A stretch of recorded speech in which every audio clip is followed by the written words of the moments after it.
Boa noite a todos, eu sou Loni Melachenko, seu apresentador. Bem-vindos ao ano 2000 e além, descobertas nas profecias.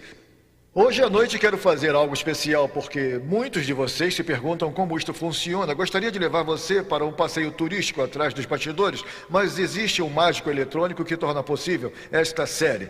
Neste momento, vamos pedir para que a câmera de televisão se volte para a sala de controle. Eu quero ver os tipos de computadores instalados, o pessoal que está trabalhando nas imagens. Agora você vê a mesa de edição, estamos nos dirigindo a Colin Mead, o produtor, e ali está o Bruce, bem ao lado da antena parabólica, os guardas de segurança e por todo este bonito campus da Academia Forest Lake. Queremos agradecer todos aqueles que contribuem para que você aprecie descobertas nas profecias. Vamos agradecê-los.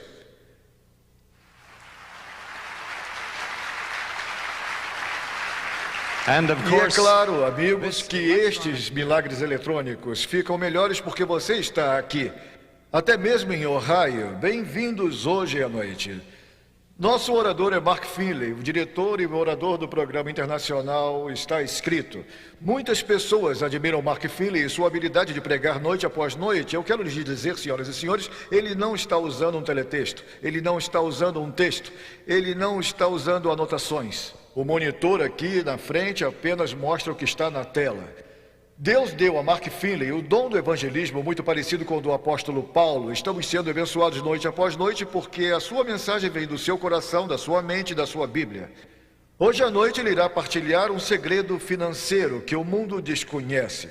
Mas antes do pastor Finley pregar, do mistério da música matinal, uma voz que é escutada por todo mundo, transmitida pelo programa Voz da Profecia, Sr. Steve Darmody irá cantar para nós, coroado com muitas coroas.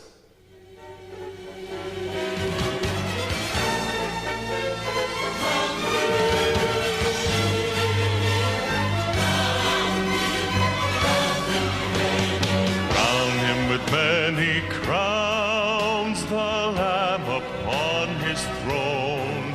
Hark how the heavenly anthems drown all music but its own. Awake my soul and sing of him who died for thee, and hail him as thy matchless King through all eternity.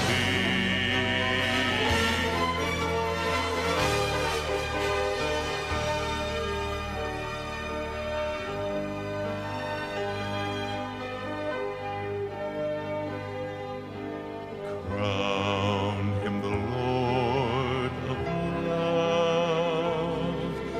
Behold his hands and side, those wounds yet visible above, in beauty glorified.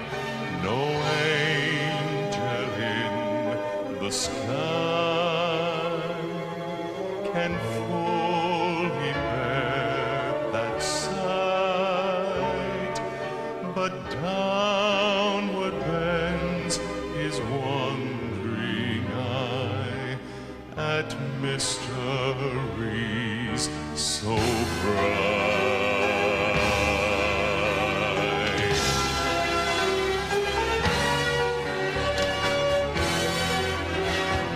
Crown him the Lord of life, who triumphed o'er the grave, who rose victorious to the strife for those he came to save. His glories now we sing, who died and rose on high, who died eternal life to bring, and lives that death may die. Crown him the Lord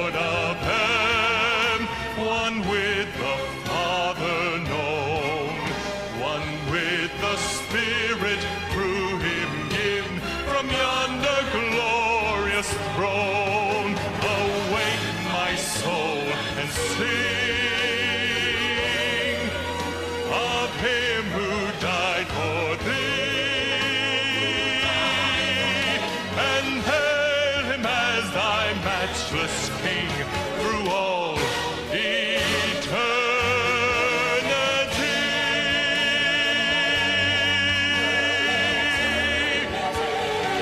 Crown him with many crowns.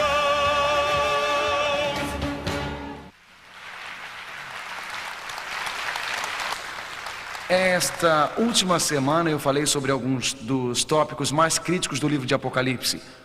Outro dia eu estava lendo e eu li em um folheto religioso sobre a besta. Eu estava lendo e dizia que a besta é um computador lá no país da Bélgica. Então aquele autor disse: você conhece aquelas pequenas linhas marcadas nas latas que eles checam quando você faz compras no mercado? O autor disse: aquelas pequenas linhas nas latas, você tem que se cuidar com elas, porque tem algo a ver com a marca da besta. Bem, amigo, as pessoas podem ter uma variedade de ideias, mas eu prefiro ler o livro de Apocalipse. E você? Mas estamos falando sobre a marca da besta, o misterioso número 666, a crise final que está chegando na história desta terra. Mas principalmente estamos olhando além da besta para o Cordeiro de Deus Jesus Cristo. E como você pode ficar seguro nos dias futuros? Então, na quarta noite, os Estados Unidos, na profecia bíblica. Não perca a marca da besta na terça, os Estados Unidos na quarta. Estes dois tópicos são de Apocalipse capítulo 13. Você pode ler este capítulo em sua Bíblia, na sua casa, para se preparar para estas duas palestras. E agora, Connie Vanderman Jeffrey, uma das nossas cantoras do programa Está Escrito, partilha sua voz numa canção.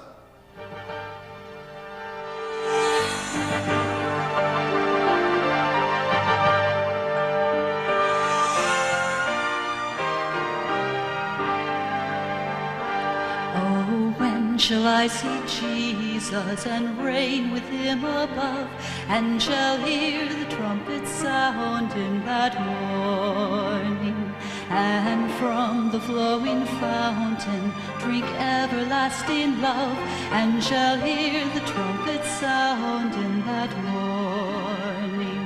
Oh, shout glory, for I shall mount above the skies when I hear the trumpet sound in that morning.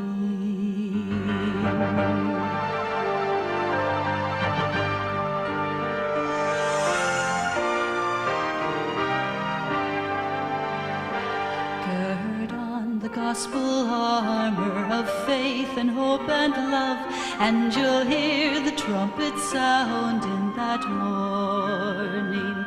And when the combat's ended, he'll carry you above, and you'll hear the trumpet sound in that morning. Oh, shout glory, for I shall mount above the skies when I hear the trumpet sound in that morning.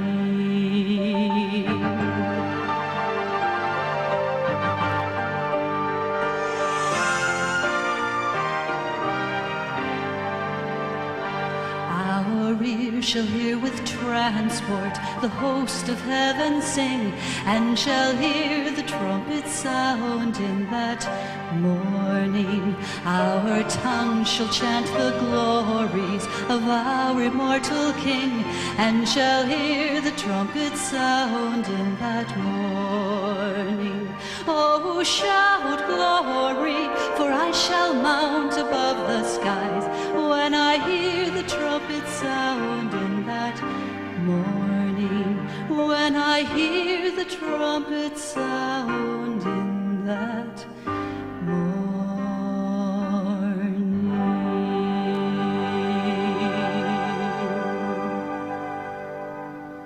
Amen.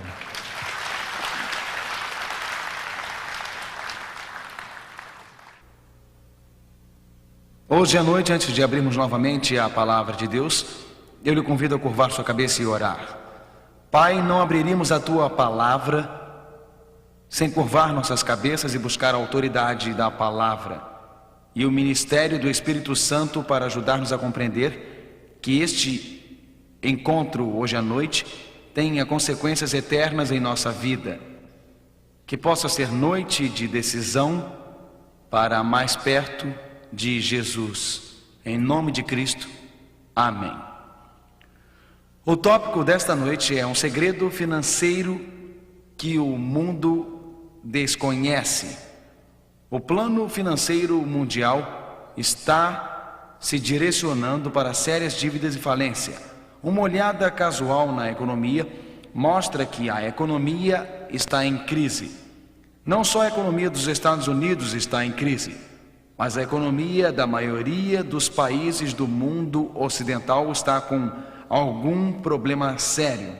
Agora, uma olhada casual na economia pode fazer você pensar que não temos problemas, mas um estudo mais profundo, entendendo o critério da dívida do consumidor, entendendo a grande dívida interna dos Estados Unidos e, se você olhar a Europa Oriental, inflação mundial desenfreada.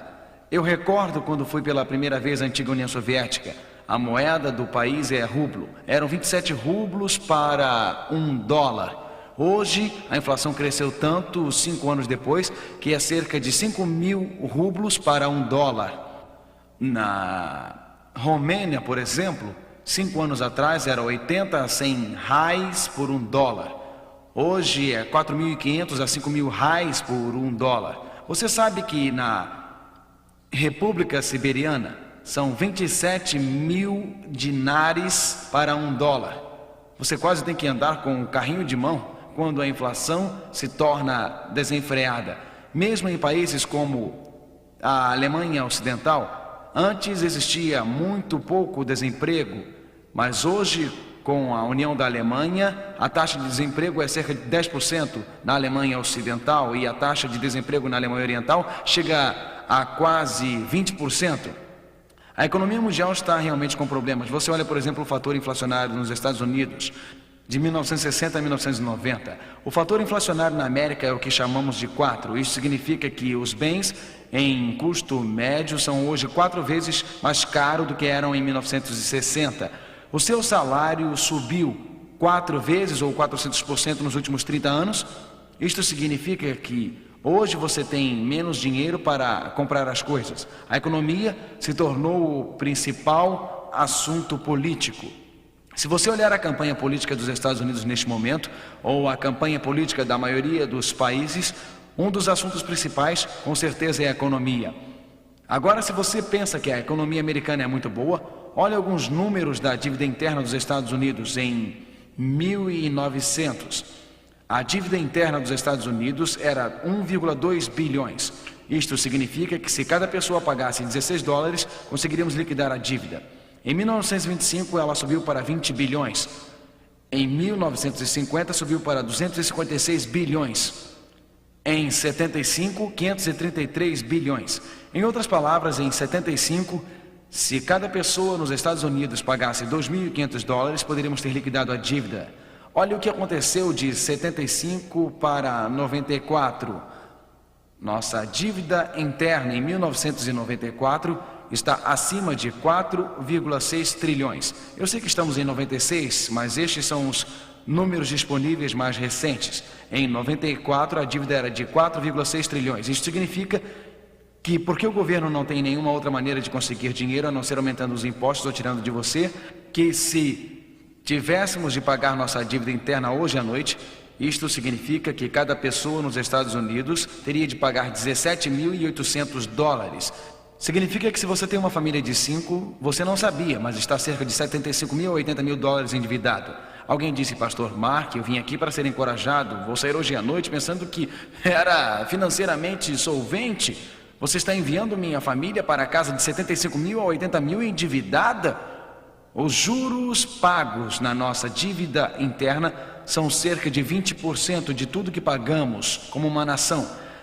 Na verdade, muitos escritores, pensadores, sociólogos e financistas estão realmente preocupados, porque se você tem uma dívida enorme, algum dia terá que pagar. Howard Huff escreveu um livro chamado Como Prosperar durante a chegada da recessão. Ele disse isto: o propósito deste livro é lhe persuadir de que os Estados Unidos está para entrar no maior período de teste desde a Guerra Civil. Ele continua: inflação espiral leva à depressão, que será lembrada com estremecimento por gerações. O livro de Howard Huff, Como Prosperar durante a chegada da recessão, diz: Ninguém sabe exatamente onde é o limite, mas está chegando e breve a América está realmente na margem. E também o resto do mundo, porque quando espirramos, o resto do mundo pega pneumonia. Se os Estados Unidos da América negligenciar a sua dívida, ou qualquer outro país ocidental, você vê a Alemanha enfrentando alguns desafios hoje à noite. Você pega alguns países da Europa que estavam estáveis, ou pega o Japão, que não tinha recessão há décadas. Se algum dos países ocidentais tiverem sérias dificuldades financeiras por causa do acordo comercial, por causa da inter-relação financeira global, isto poderia lançar o mundo em uma séria depressão econômica. Muitos livros estão sendo escritos sobre a crise dos investimentos. Isto é, o que fazer com sua renda e como investi-la se tivermos tempos árduos e difíceis à frente. O livro Depois da Queda é um livro sobre como sobreviver, falando sobre vários métodos de investimento para subsistir. A Bolsa de Valores tem recentemente flutuado dramaticamente, de cotações altas a cotações baixas. É difícil predizer o que vai acontecer de uma semana para outra ou de um mês para outro. Está muito difícil de avaliar. Na verdade, Norman Cousins disse isto, comentando nossa economia. Aquele famoso jornalista e escritor americano, ele disse: estamos tão ocupados comprando que não percebemos que existem alguns princípios morais perdidos em nossa sociedade. Ele diz: continuamos gastando e aumentando nossa dívida interna e aumentando nossa dívida pessoal. Ele disse: talvez o problema é que existem parafusos morais folgados em nossa sociedade. Alguns tijolos estão rachando, que a fundação está desmoronando e que estamos investindo nosso dinheiro nos lugares errados. Talvez este seja o problema, que estamos investindo nosso dinheiro nas coisas erradas. A vida é extremamente incerta, senhoras e senhores. Por exemplo, você pensa que você está seguro, tem uma casa maravilhosa na cidade, você gastou a sua vida para ter esta casa, bem ao lado da floresta, mas um incêndio na floresta desce e destrói rapidamente aquela casa, como aconteceu recentemente em alguns bairros de classe alta perto de Los Angeles, na Califórnia. Áreas como Malibu, Calabasas, casas multimilionárias, muitas delas construídas por atores, destruídas num instante, enquanto o vento soprava as chamas com fúria para dentro daqueles vales. Você se sente seguro até que você volta para casa uma noite e aquele equipamento de vídeo caríssimo, aquele equipamento de som muito caro, fora realmente roubado. E você foi assaltado e você volta uma noite para a sua casa e ela foi saqueada. Será que estamos investindo o nosso dinheiro nos lugares errados? Será que estamos investindo em coisas que podem ser destruídas instantaneamente? Aqui está um homem que trabalha 40, 50, 60, 70, 80 horas por semana. E por isso ele está numa posição de nível gerencial. Mas ele recebe um telefonema. Ele acaba de tornar redundante. Para alguém que está crescendo dentro da corporação, ele dedicou a sua vida para algo e acabou. Dívida pessoal está mais alta do que nunca. Investimentos em coisas e nossos cartões de crédito estão estourados, mesmo com as taxas de juros nos matando nas compras a prazo. Você sabia que endividamento pessoal não é dívida interna? Isto não é quanto o governo possui, mas endividamento pessoal nos Estados Unidos totaliza 810 bilhões de dólares. Somos uma sociedade que está mergulhada no vermelho. Somos uma sociedade que está profundamente e seriamente endividada. E esta dívida está nos estressando. Uma das minhas preocupações na Europa Oriental, e eu quero falar diretamente da situação na Europa Oriental. A Europa Oriental está experimentando uma inflação incomum.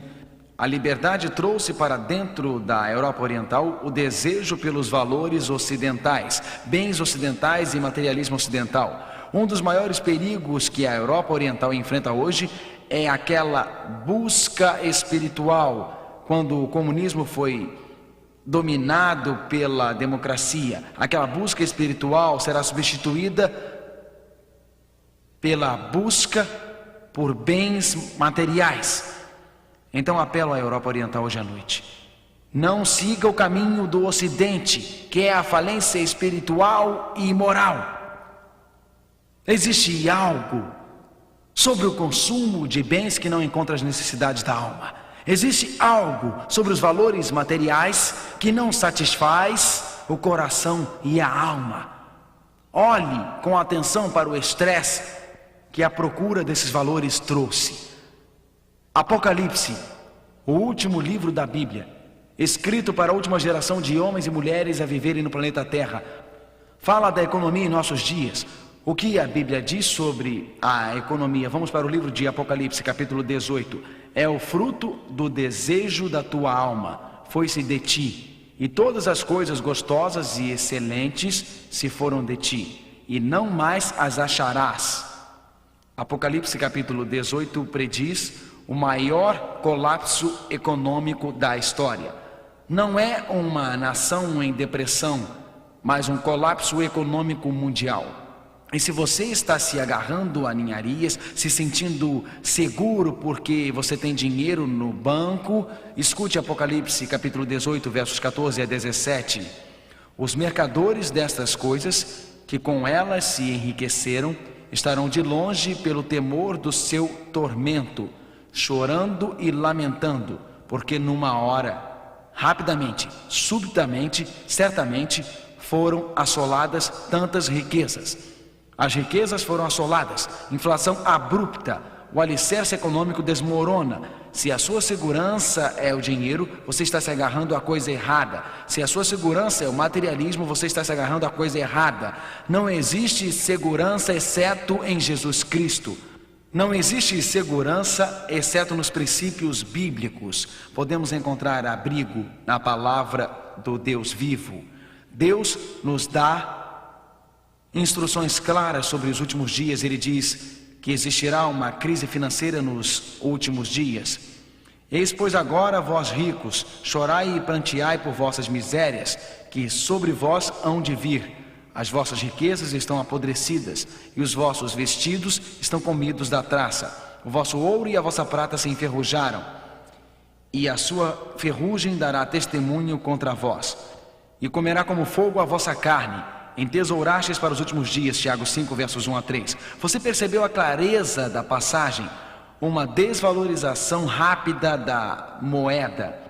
Aqueles que entesouram para os últimos dias e aqueles que estão desapontados amargamente. Observe esta crise financeira nos últimos dias. A Bíblia continua: eis que a jornada dos trabalhadores que ceifaram as vossas terras e que por vós foi diminuído. Você percebe que existe um conflito entre o governo e o trabalhador, entre os ricos e os pobres. E os clamores dos que ceifaram entraram nos ouvidos do Senhor dos Exércitos.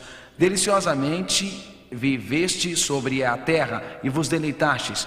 Cevastes os vossos corações como num dia de matança. Tiago 5, versos 4 e 5. A Bíblia não dispersa nenhuma palavra. Nos últimos dias existirá aqueles que colocam suas vidas em fazer dinheiro. Nos últimos dias existirão que colocam suas vidas no materialismo, na riqueza, na construção do seu reino pessoal. Mas num instante escorregará como grãos de areia pelos seus dedos. E eles não encontrarão refúgio em Cristo. Então, quando o alicerce da economia desmorona, eles ficarão loucamente dominados pelo medo e preocupação, porque aquilo que era a sua segurança, sua conta bancária, cartões de crédito, eles não têm mais nada. A Bíblia diz que existe um outro caminho. Na verdade, greves, conflitos entre governos e trabalhadores nos últimos dias da história da Terra. Mas qual é a solução de Deus para nossos problemas financeiros? Quais os princípios financeiros específicos que a Bíblia nos dá? O que podemos descobrir da palavra de Deus para nos guardar seguros para podermos verdadeiramente encontrar um lugar de refúgio em Jesus nos últimos dias da história da Terra. Existem alguns princípios sólidos, existem alguns princípios fundamentais da palavra de Deus. Quando voltamos em nossas mentes milhares de anos, voltamos para o dia em que Deus criou o mundo. Ele disse e foi feito. Ele comandou e foi obedecido. Quando Deus disse, esta terra saiu nova das mãos do Criador. Enquanto o Éden era criado pelas mãos do Deus vivo, o sol brilhava intensamente naquela manhã de céu azul. Flores magníficas e suas cores adornavam a terra. E a Bíblia diz em Gênesis 2, verso 8: E plantou o Senhor Deus um jardim no Éden, da banda do Oriente, e pôs ali o homem que tinha formado. Foi Deus quem criou a terra. Este mundo não evoluiu. Foi Deus que a tapetou com o verde vivo. Foi Deus que plantou os jardins. Foi Deus que fez com que cada árvore desse o seu fruto e cada flor florescesse. Que Deus maravilhoso é esse? A Bíblia diz em Tiago 1, verso 17: toda boa dádiva e todo o dom perfeito vem do alto, descendo do Pai das luzes, em que não há mudança nem sombra de variação. Que Deus maravilhoso! Ele nos deu ar puro para respirar, nos deu riachos murmurantes com água pura e cristalina para beber. Ele nos proveu com as tulipas e suas cores amarela e vermelha. Ele nos proveu uma variedade de cores. Ele nos proveu com uma variedade de alimentos. A Bíblia diz: porque meu é todo o animal da selva e as alimárias sobre milhares de montanhas. Salmos 50, versos 10 e 12. Se eu tivesse fome, não te diria, Deus diz, pois meu é o mundo e sua plenitude. Tudo deste mundo lhe pertence. Ele criou, ele formou. Ao contrário do que dizem, ele não evoluiu. Ao contrário do que dizem, ele foi criado pela própria palavra de Deus. A Bíblia diz em Salmos, no livro de Salmos, capítulo 33, versos 6 e 9, porque falou e tudo se fez. Ele falou, e a poderosa palavra de Deus, saindo da sua boca, aquela palavra audível, criou o pé de maçã. Deus disse: haja pé de maçã. E a palavra audível de Deus tinha tanto poder que os pés de maçã apareceram quando ele disse. O que Deus diz, acontece. Mesmo nunca sendo assim antes, porque quando ele diz, se torna assim, porque o que ele declara ocorre. Quando Deus ordena, acontece, porque sua palavra é transmitida com poder. Ele é um criador. Salmos 24, verso 1: do Senhor é a terra e sua plenitude. A terra pertence a Deus. A terra é sua. Deus criou Adão e Eva. Ele os criou para viverem no planeta, repleto de alegria, repleto de felicidade, repleto de júbilo. Mas um enganador veio ao jardim. Quando o enganador veio, Deus havia falado a Adão e Eva: vocês podem experimentar qualquer árvore no jardim, exceto esta árvore. O enganador disse: esta árvore não é de Deus, ela é sua. Eva, pegue-a, olhe-a, segure-a. O primeiro pecado começou com Eva escutando o diabo e escutando a sua mentira, que o egocentrismo traz prazer, que o egocentrismo traz alegria. O maior engano de Satanás foi: Eva, coma, você entrará numa esfera maior de existência. Eva, coma, você experimentará grande alegria em sua vida. Eva, coma, você nunca experimentará tanto êxtase. Você nunca experimentará tanta euforia. Então o plano de Satanás era levar Eva para o egocentrismo. A Bíblia descreve um antídoto para isso. Atos 17, versos 24 e 25. O Deus que fez o mundo. Quem fez o mundo? Quem? Deus fez. Dá a todos a vida e a respiração e todas as coisas. Deus não apenas nos criou, mas Deus nos sustém.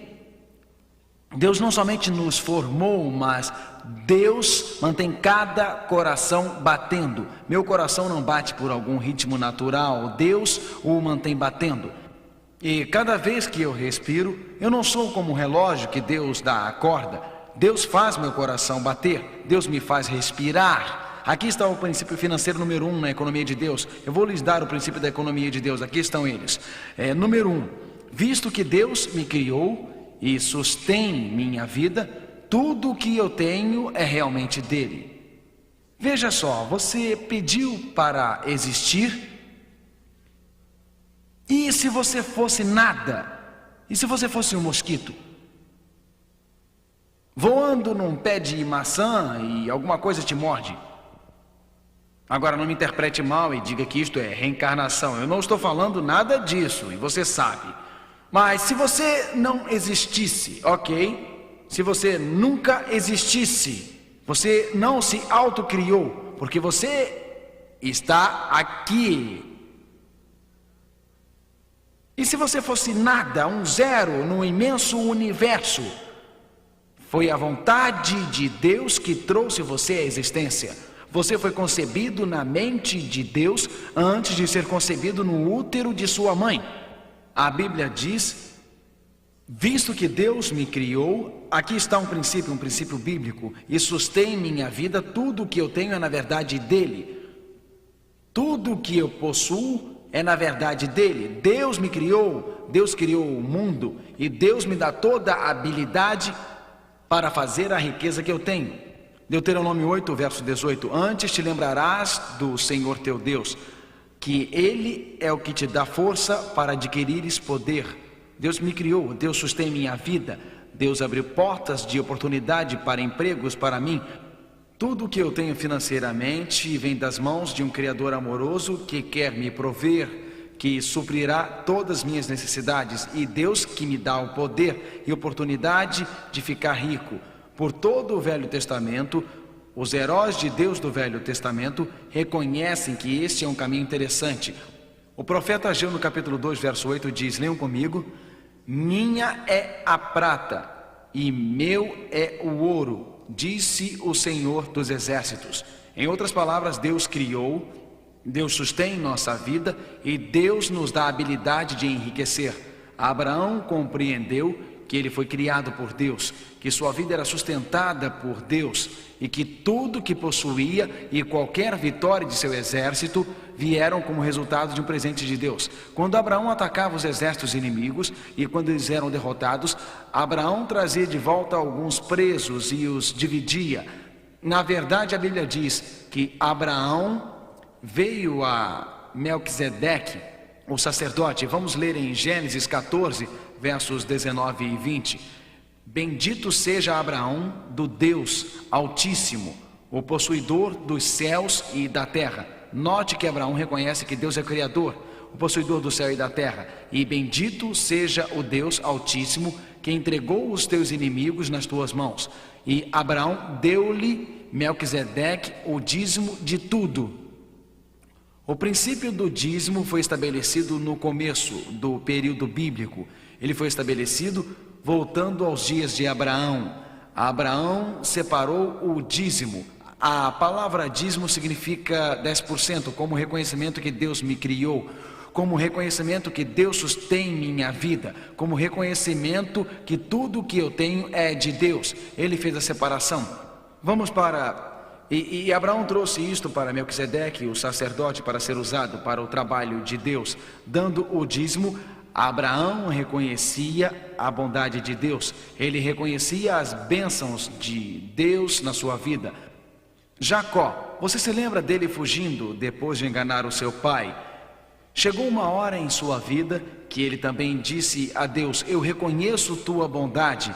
Gênesis 28, verso 22, a Bíblia falando sobre Jacó diz: e de tudo quanto me deres, certamente te darei o dízimo. Os patriarcas do Velho Testamento percebiam que, como Criador e sustentador de suas vidas, eles podiam reconhecer a bondade de Deus, reconhecer a graça de Deus, reconhecer o poder de Deus, reconhecer a misericórdia e proteção sobre eles, devolvendo a Deus o dízimo. Você pode dizer: o que é o dízimo? Vamos ler juntos Levítico 27, verso 30. Também todas as dízimas do campo, da semente do campo, do fruto das árvores, são do Senhor. Santas são ao Senhor. Então o dízimo não é meu, é do Senhor.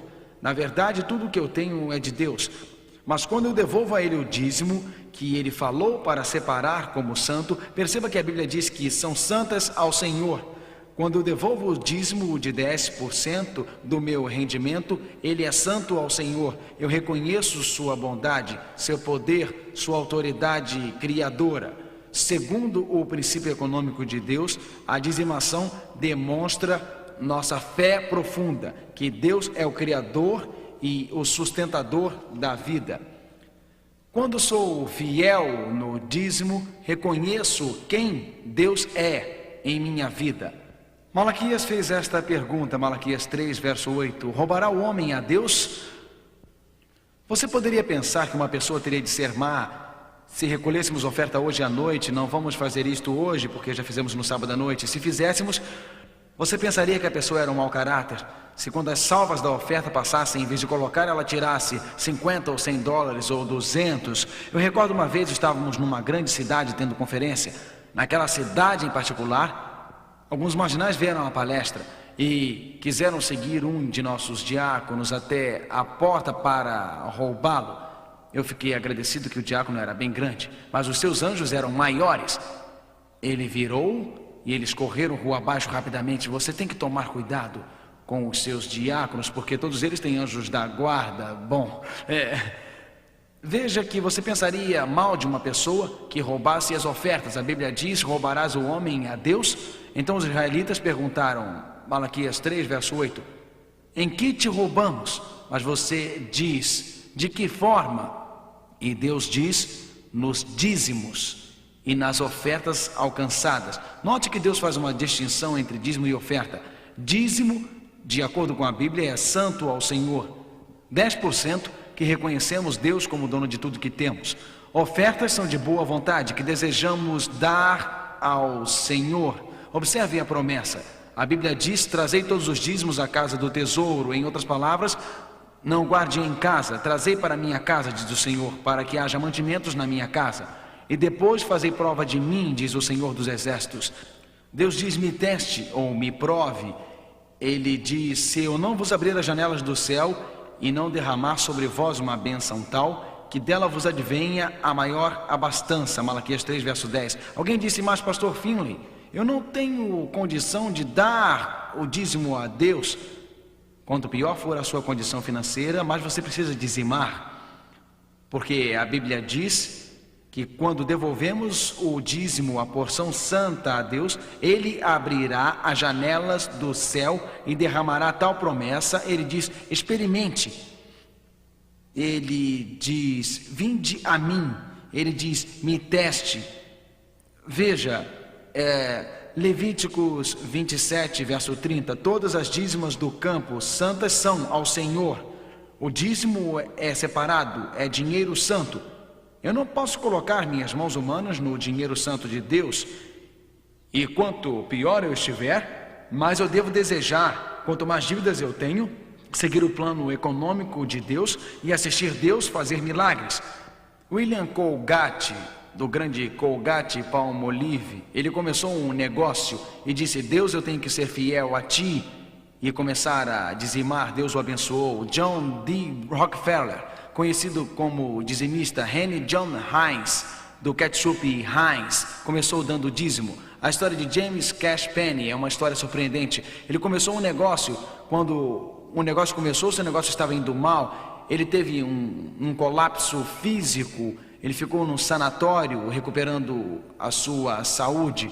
Andando por um corredor daquele pequeno centro de reabilitação da saúde, ouviu um som de órgão, alguém estava tocando. James Cash Penney entrou na sala, curvou sua cabeça e disse: Senhor, estou lhe entregando minha vida. Ele estava convencido que mesmo endividado e pobre, ele deveria começar a devolver o dízimo a Deus. Ele fez isto. J.C. Penney, lojas de departamentos, se espalhou por toda a América. Veja, R.L. Letourneau, ele decidiu dizimar e Deus o abençoou ricamente. Tanto James Kraft, do queijo, ou Milton Hershey, do chocolate Hershey. Decisões básicas no começo do negócio, que temos de ser fiéis a Deus e seguir o princípio do dízimo. Aqui diz em Malaquias 3, verso 11 diz: e por causa de vós repreenderei o devorador, para que não vos consuma o fruto da terra, e a vide no campo vos não será estéril, diz o Senhor dos Exércitos. Alguém diz: Mark, espere um pouco. Existem pessoas que são fiéis a Deus e fiéis no dízimo e têm problemas financeiros. Por quê? Esta promessa pode não se cumprir?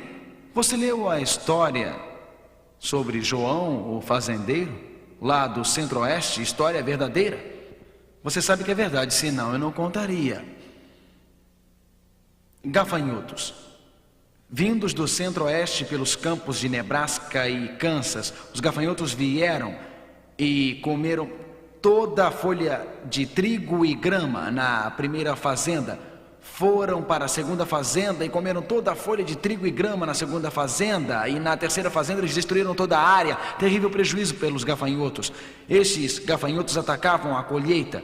Eles chegaram à fazenda do senhor João. Ele era um fiel dizimista. Ele disse: Senhor, tu disseste para ser fiel e tu protegerias minha fazenda. Pare estes gafanhotos. Eles chegaram ao portão e entraram e comeram toda a plantação. João estava assombrado. Ele disse: mas eu era fiel no dízimo. Ele se ajoelhou e conversou com o Senhor sobre isto. Alguns de seus vizinhos ateus vieram e disseram: João, você é fiel e eles comeram sua fazenda tanto quanto a nossa. Explique isto. O velho fazendeiro João sentou e disse: isto não é difícil, senhores. Aqui está a explicação. Há muito tempo atrás eu dediquei esta fazenda a Deus. A fazenda é dele. Esses pastos pertencem a Deus. Para dizer a verdade, aqueles gafanhotos pertencem a Deus. Então, se Deus quer alimentar os seus gafanhotos na sua pastagem, Ele pode fazer isto, eu não me importo. Ele se ajoelhou então e disse: tudo bem, Deus, eu não sei o que tu estás fazendo, mas esta é tua fazenda e aqueles são os teus gafanhotos. Eu acredito que, embora exista um contratempo temporário e um contratempo financeiro temporário, Deus, eu acredito no fim de contas, em Filipenses 4, verso 19, o meu Deus, segundo as suas riquezas, suprirá todas as necessidades em glória por Jesus Cristo. E disse: Deus, eu acredito no que Davi disse nos Salmos: fui moço e agora sou velho, mas nunca vi desamparado o justo, nem a sua descendência mendigar o pão. E João começou sua fazenda outra vez, e miraculosamente ele foi melhor na segunda vez do que na primeira. Você pode sofrer um contratempo financeiro temporário, mas preste atenção: a razão de devolvermos o dízimo a Deus não é porque seremos muito abençoados financeiramente, ainda que muitas vezes este é o resultado, mas a razão de fazermos é porque, quer que sejamos abençoados financeiramente ou não, Deus é nosso Criador, é nosso sustentador, e graciosamente respondemos ao seu amor, retornando o nosso dízimo e deixando resultados com Deus.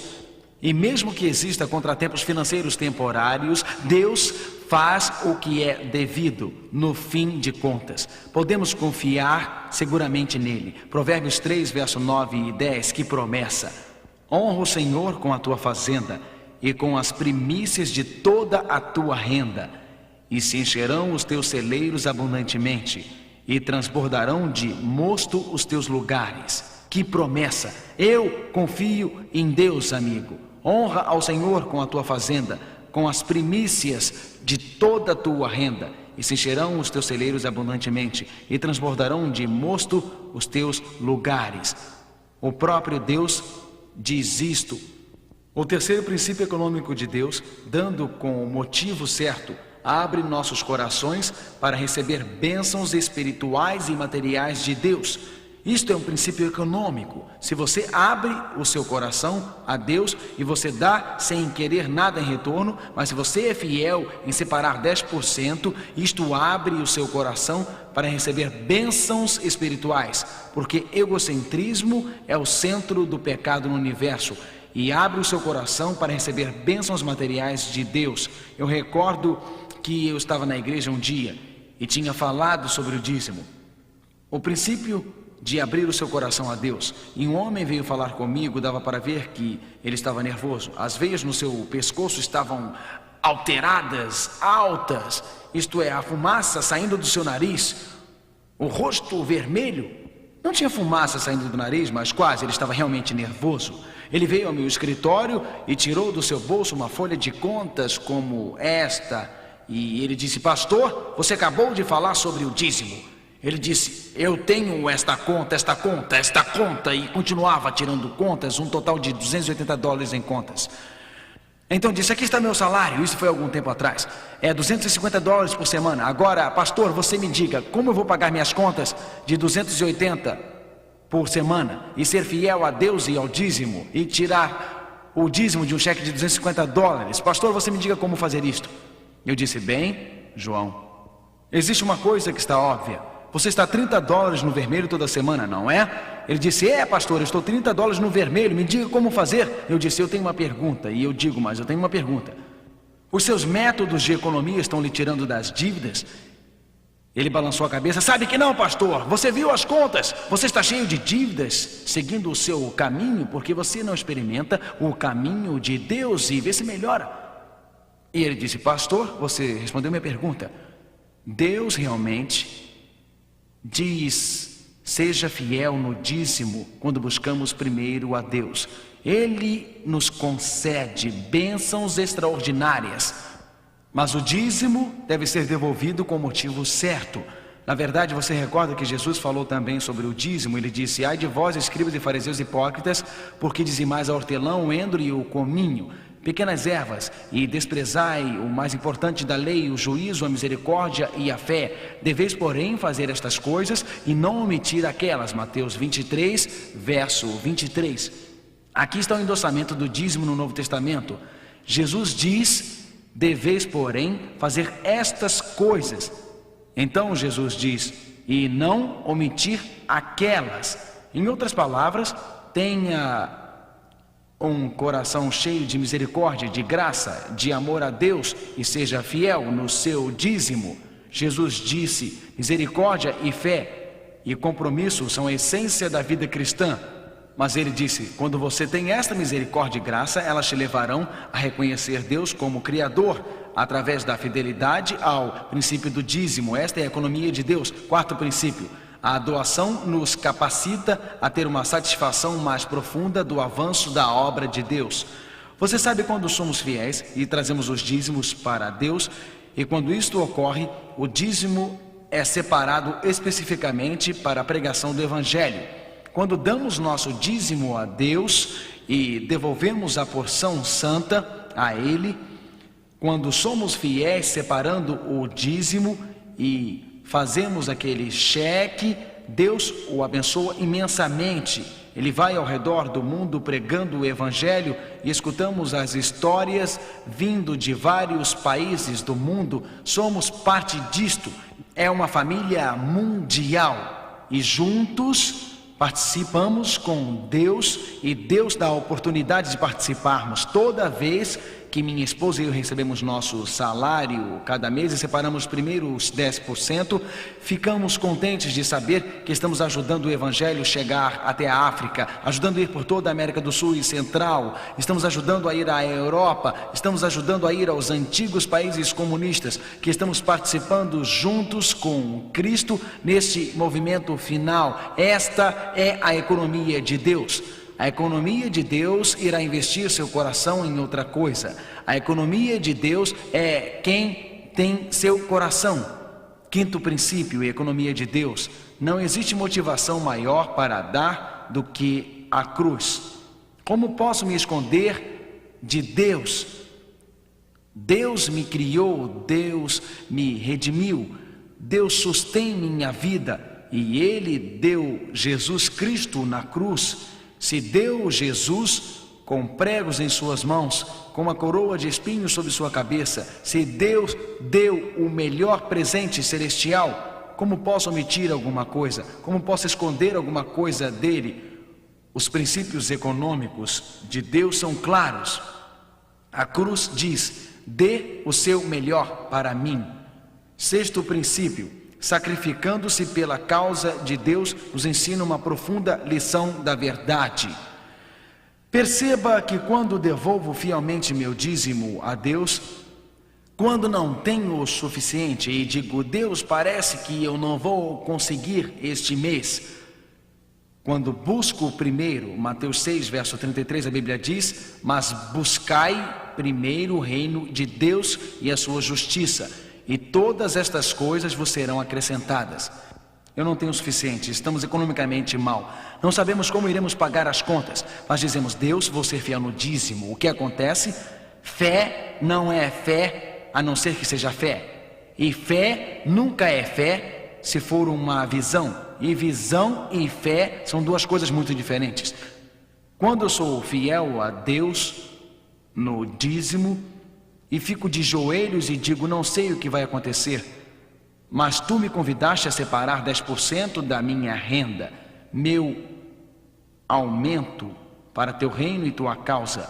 E Deus, tu me disseste que 9 é mais do que 10. No sistema do mundo, 10 é mais do que 9.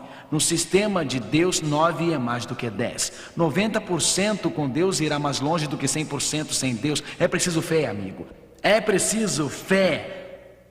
É preciso fé para dizer: Deus, tu podes usar meus 90% e torne-os mais do que 100%. É assim que a fé espiritual é testada. Quando você não tem o suficiente, quando você está lutando para ficar no orçamento e se ajoelha e diz: Deus, entrego a ti. Eu me recordo de um querido amigo meu, Dr. Gary. Dr. Gary faleceu num trágico acidente de carro. E eu e o Dr. Gary estávamos viajando uma vez na Alemanha. Este era o país natal do Dr. Gary. Eu gostava muito de viajar com ele porque eu não sabia alemão e ele era tão fluente, um grande erudito, um grande homem de Deus na fé. Ele me contou uma história. Disse: Mark, após a Segunda Guerra Mundial, nossa família tinha muito pouco e lutávamos por alimento.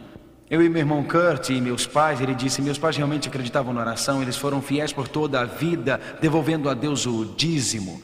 Após a Segunda Guerra Mundial, nos ajoelhamos como uma família, meu pai e minha mãe, meu irmão e eu, e nossa família se ajoelhou e ele continuou: eu nunca tinha passado fome antes. E ele disse: eu estava com tanta fome, foi após o tempo da guerra, existia muito pouco, as cidades alemãs estavam destruídas. E ele disse: Senhor, tu prometestes prover nossas necessidades, fomos fiéis a ti no dízimo, Senhor, vamos continuar sendo fiéis no dízimo mesmo se não proverdes nossas necessidades, porque acreditamos que tu pediste para fazermos isto e talvez estejas apenas testando nossa fé.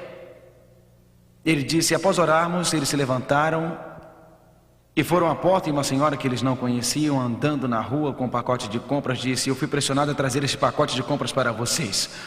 Meu amigo, se você se baseia na visão, me escute com cuidado.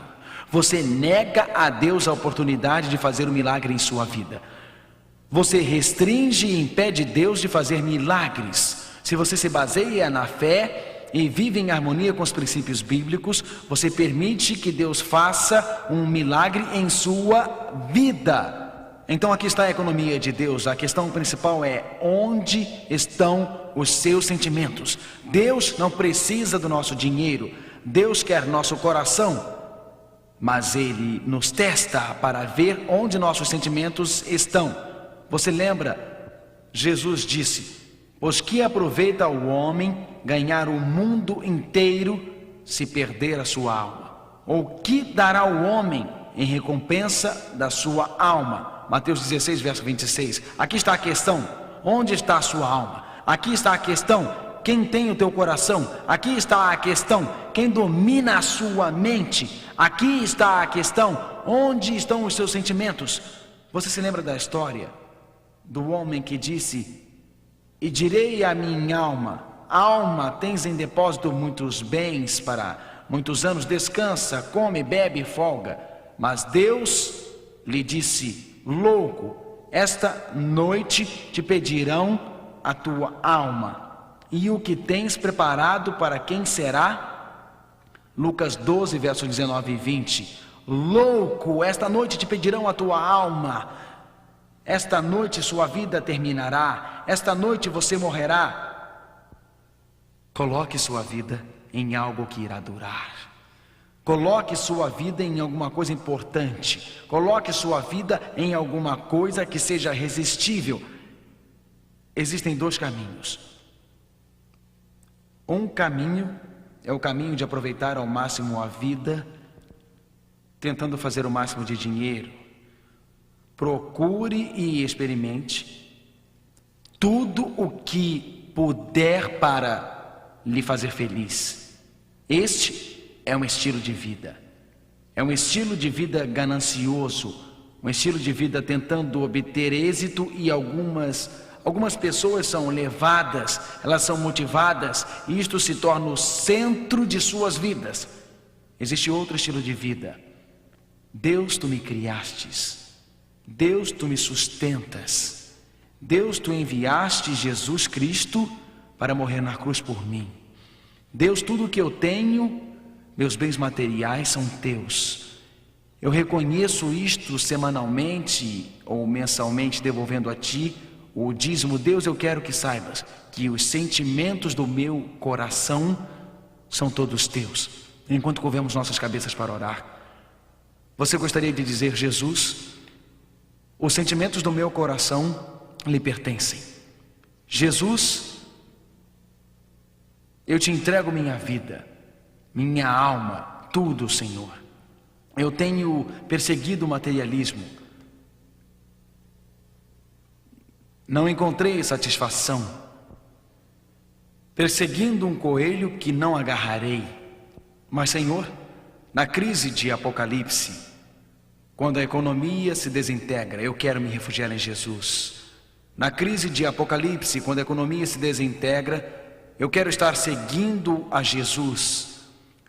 Na crise de Apocalipse, quando a minha vida se desintegrar, eu quero estar seguro em Jesus. Antes de orarmos, escute o hino.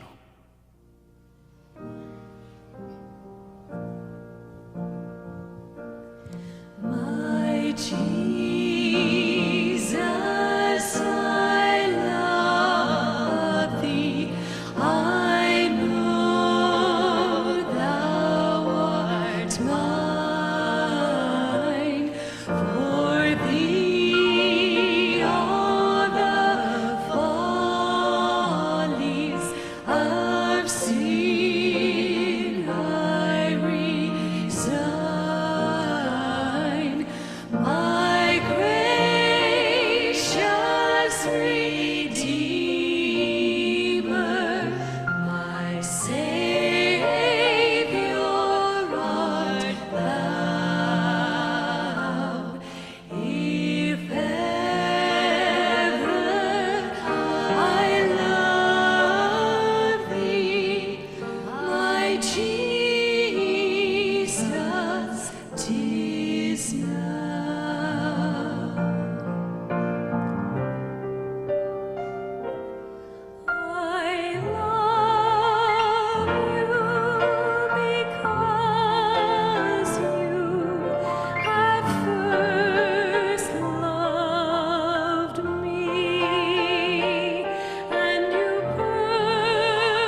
Vamos orar juntos. Querido Pai, às vezes valorizamos as coisas erradas. Alguns de nós querem coisas que não trazem satisfação duradoura. E às vezes enfatizamos as coisas do mundo em vez das coisas eternas. Mas hoje à noite buscamos a Ti, Senhor, buscamos a Ti como nosso refúgio, buscamos a Ti como nossa segurança, buscamos a Ti como o único que é eterno. Nós buscamos a Tua firmeza, uma rocha onde podemos ancorar. Buscamos a Ti a pérola resistente de grande valor que não tem preço. E entregamos hoje à noite nossas vidas a Ti. Pai, agradecemos por Jesus. Agradecemos por ter nos criado. Agradecemos por sustentar nossas vidas. Agradecemos por nos redimir. Senhor, humildemente entregamos nossas vidas a Ti neste momento. Em nome de Jesus. Amém.